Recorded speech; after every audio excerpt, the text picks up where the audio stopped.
Average height and weight of an NHL player in 2024 is 6'1", 199 pounds. By position, goalies are the tallest players in the league, coming in on average at 6'2". Defensemen are second at 6'1", followed by the shrimps that are the forwards at 6 feet. In each position, size matters to a varying degree. For goaltenders, it's pretty important. Looking at the past Vezina winners over the last 10 years, only 2 goalies were under 6'2", and that was Igor Shesterkin and Braden Holtby, both coming in at 6'1". Taller goalies in general have the advantage of taking up more net. In the playoffs, where traffic in the crease becomes more prominent, being bigger can certainly have its advantages. That being said, goalies don't need to be 6'3" or taller to be elite. According to Devils goaltending coach Dave Rogalski, the defining factor to a goalie's success is their skating and their ability to read the play. On top of that, their hand-eye coordination off of tracking releases is crucial as well. With how many great shooters are changing the angle nowadays, a goalie can't just drop down and fill space. They must be able to read the release and understand where the shot is going. Smaller goalies like the 5'11" UC Saros makes up for his size with his athleticism, skating, and hockey IQ. For example, this save here while shorthanded shows off all of Saros' strengths as a smaller goalie. Knowing the Canucks want to feed Miller for a slot chance, Saros stays patient and stays on his feet. So when this pass is eventually whipped across, Saros can stay on his feet and he actually beats the pass. His anticipation of where the play was going to go allows him to fully set his feet for the shot, and he stops a grade A chance. Compare that to a 6'4" Stuart Skinner, who drops down too early on this pass here, doubles down on his big frame, and then inevitably gets beat up high. However, if you do look at the past 10 Stanley Cup final goalie matchups, only one matchup featured a goalie who is under 6'1", and that was the 5'11" Anton Khudobin in 2020. Teams that go deep in the playoffs typically have had a goalie that is 6'2" or taller. Now that may be an irrelevant stat, but NHL teams do indeed follow trends. Next, of course, is defensemen. Averaging at 6'1", this is where you'll typically see a lot of NHL teams really value height. Whether it's gapping up to an opponent with their stick reach or using their big frame to win a net front battle to clear the crease, having a tall and strong defender can make life a living hell when trying to create offense. Now, of course, that type of size can be offset with the proper speed, mobility, and hockey IQ. Take perhaps the 2 best defensemen in the world right now in Cale Makar and Quinn Hughes. Both are considered undersized, being 5'11" and 5'10", but these players leverage their skating and hockey sense to avoid it being their disadvantage. Instead of using their long stick to kill a play off the rush, they use their skating and anticipation to angle guys off effectively. In the playoffs, where forechecking and physicality are at its peak, both players are incredible at either evading the pressure with their feet or making a crisp first pass to transition to offense. Of course, when you get a unicorn of a player like Victor Hedman, who can skate, anticipate the play, and is 6'7", there is a significant advantage. Smaller and mobile defensemen have become more and more common as the game has gone progressively faster.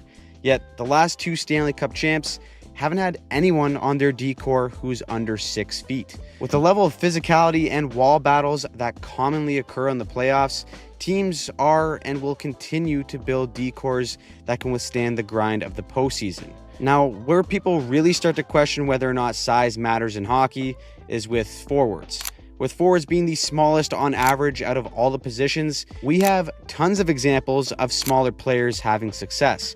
Just last year when the Golden Knights won the Cup, a 5'9", 183-pound Jonathan Marchessault won the Conn Smythe as the most valuable player in the playoffs. Again, size no longer matters if a player can anticipate the game effectively. In that playoff run, nobody in the postseason had more scoring chances and slot shots than Jonathan Marchessault. That's because his anticipation allowed him to frequently time his arrival into the open areas on the ice. Combine that with his compete and ability to play big in the greasy areas in front and along the wall, size simply becomes just another number. Marchessault went undrafted in 2011 despite putting up monster stats in junior and showing that he can produce in the playoffs. No one wanted him because he was a 5'9" winger. Like the saying goes, small players have to prove they can play, while big players have to prove they can't. And perhaps the best example of this is Pierre-Luc Dubois. The third overall pick in 2016 has always been an attractive asset to teams, being 6'4" and showing flashes of being a monster. But when you combine a lack of consistency with a lack of compete on most nights, Dubois finds himself on his fourth team at just 26. Now, despite gaining a bit of a reputation, teams are still more than willing to take a chance on him because of his high-level skill set for being a 6'4" centerman. Now, when you go through every position, really the main quality a player can possess to counteract size being an issue is their hockey IQ. Connor Bedard is 5'10", 185 pounds. Despite being projected to be the next generational superstar of the league, people still had concerns because of his size. He responded by putting up 61 points in 68 games.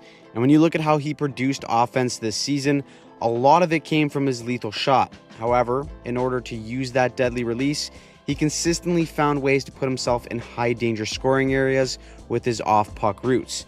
Even when he's going up against a 6'6" Victor Hedman, Bedard uses his speed to beat Hedman off the wall to the net and then aggressively cuts into his hands while getting low to give him leverage on this tap-in. That being said, Connor Bedard did miss a chunk of this season because he broke his jaw off of an open ice hit. You can probably chalk that play up to being a rookie in the NHL, but at the same time, the next evolution of his game is learning how to take contact effectively or to put himself in a position where he virtually takes none at all. One of the best ever at this skill was the GOAT himself, Wayne Gretzky. Despite hilariously and likely inaccurately being listed at 6 feet, 185 pounds, I mean, like, come on, just look at this guy. There's no way this guy is 6 feet, 185 pounds. It looks like a gust of wind could have knocked him off his skates. However, in an era where physicality was much more involved than it is today, Gretzky was the most feared player both with and without the puck. He was never the fastest player, certainly wasn't the strongest, but in an era where the game was more physical, no one saw and anticipated the play like Wayne Gretzky. In today's NHL, the closest comparison we have in terms of stats and pure dominance over everyone else is Connor McDavid.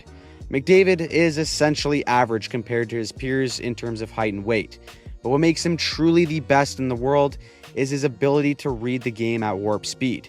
You may say that being the fastest player on the planet helps, and you're right, but in an era where systems are executed so efficiently, raw speed simply isn't enough. Believe it or not, there are players in the NHL that can keep up with McDavid in terms of physical speed, but absolutely no one compare the physical with the cognitive speed that McDavid thinks the game at. Regardless of how tall or heavy you are, an effective player at the NHL level has to be able to understand gaps, timing, defensive structures, offensive structures, and tendencies of their opponents. The quicker a hockey player can process all of these things at the same time, the less important size becomes as a defining metric. For as long as there's a physical element to hockey, size will matter and organizations will build around it. Just looking at the physical attributes for the players drafted in 2024, teams are continuing to value size.